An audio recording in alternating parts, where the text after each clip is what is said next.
São 7 horas e 37 minutos, um retrato nessas três participações do Sátiro Salles, Carlos Alberto e Carlos Silva, Beto Almeida, sobre a movimentação que marca nesse momento as articulações para as eleições municipais de 2020 e também os primeiros movimentos para as eleições de 2022. Articulações que passam pelo Ceará, uma vez que nós temos aí o governador Camilo Santana como um dos principais nomes nacionais do PT e o ex-governador e pré-candidato do PDT à presidência da República, Ciro Gomes.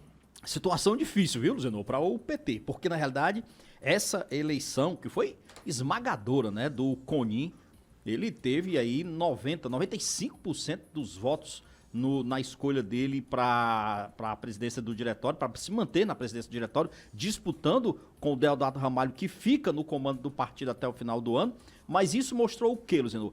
Que a ala, inclusive representada pelo Deodato e também pela prefeita, a ex-prefeita e deputada federal Luiziane Lins, que defende uma autocrítica, principalmente na relação com os Ferreira Gomes, e que defende de forma veemente que o PT tenha candidatura própria nas eleições do ano que vem aqui na capital. Essa ala, de certo modo, ela foi extremamente derrotada, ela foi esmagada. O que prevaleceu aí, claramente, é de que o PT, pelo menos por enquanto, vai continuar indo num caminho de apoio, de coalizão com o PDT dos irmãos Ferreira Gomes e também do prefeito Roberto Cláudio. Significa dizer o seguinte, que o governador Camilo Santana é hoje o fiador, o grande cabo eleitoral do PT, por incrível que pareça, para as eleições do ano que vem. Resta saber qual é o posicionamento que o governador Camilo Santana terá quando chegar o momento da onça beber água, como se diz. E afinal de contas, Camilo vai mesmo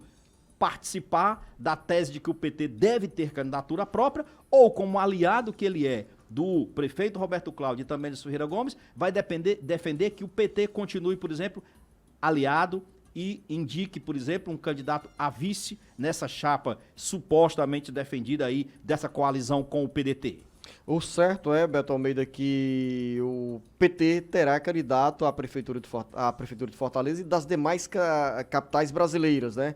O ex-presidente Luiz Inácio Lula da Silva, assim como outras lideranças nacionais do PT, considera que é importante para o PT ganhar musculatura ou recuperar musculatura nos principais colégios eleitorais, apresentar candidaturas à Prefeitura das capitais. E nesse caso, Fortaleza não se exclui dessa agenda. Agora, claro, como disse o Carlos Silva, é uma guerra que, quanto mais adiada, melhor para a relação entre PT e PDT. É nisso que aposta, por exemplo, o deputado federal José Guimarães. Ele disse que não vai ficar polemizando com o presidenciável Ciro Gomes pelas redes sociais, dando respostas para ele. Ele disse que isso não leva a nada. Ele disse que a questão é, quando chegar o momento certo, o partido vai apresentar candidato, vai disputar a Prefeitura de Fortaleza e, principalmente, espera aí um posicionamento do governador Camilo Santana. 7 horas e 41 minutos, já na reta final do bate-papo político. Você nos chamou a atenção para dois assuntos que estão marcando os bastidores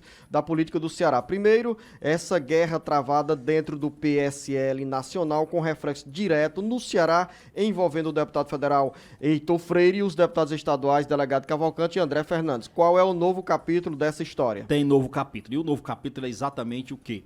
É uma representação que os deputados estaduais aqui, o André Fernandes e o delegado Cavalcante, vão dar entrada, ou pelo menos pretendem dar entrada esta semana, na Procuradoria-Geral da República, Luciano. Eles vão entrar com essa representação pedindo a quebra do sigilo fiscal, bancário e também telemático, ou seja, de uso de informática, contra o deputado Heitor Freire. Como o questionamento é sobre dinheiro, Beto Almeida, você também deu destaque à reportagem do jornal ou do site Congresso em Foco, que revela o deputado federal cearense Pedro Bezerra como campeão em gastos com diárias em hotéis. Exatamente. Fora do eixo Ceará-Câmara Federal. Pois é. Brasília. Olha só, esse levantamento, o site Congresso em Foco, ele é especializado em exatamente, lógico, tudo o que acontece que diz respeito ao parlamento brasileiro. E ele pediu ao Instituto OPS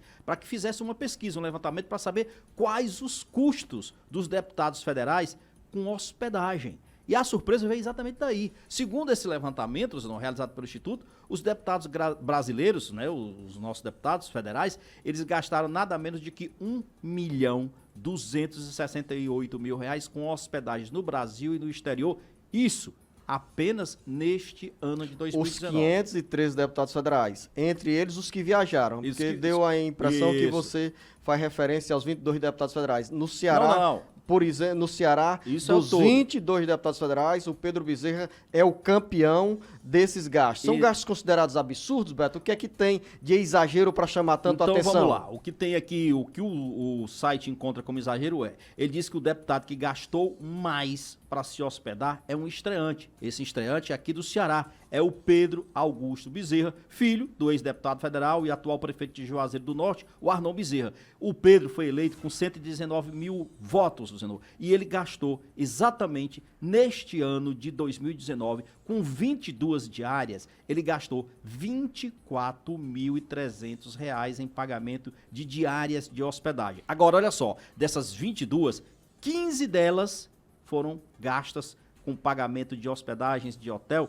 em São Paulo. E o site aqui é quem coloca, diz que é uma cidade 3.000 quilômetros de distância daqui o Pedro representa, aqui no caso do nosso estado do Ceará. Uma das diárias pagas pela Câmara chegou a R$2.079, a segunda mais cara do ano. A suíte escolhida pelo filho do prefeito de Juazeiro do Norte, Pedro Bezerra, que gosta de bons luxos, isso daí eu não questiono, desde que não seja pago com o nosso bolso, com o nosso dinheiro, claro, com o dinheiro do contribuinte. Mas a suíte escolhida pelo PT Bicha possui, por exemplo, essa que custou R$2.079, a diária, Luciano, é a diária, é um dia, tá certo? Um dia. Um dia. Quem pagou essa conta, Beto Almeida? O contribuinte, ou seja, nós, porque isso é paga com verba parlamentar, com dinheiro público. Então, só essa suítezinha escolhida pelo Pedro possui 2 ambientes, com cama tipo king size, aquela cama enorme, né? Banheiro revestido de mármore, sala com sofá, escrivaninha, cadeira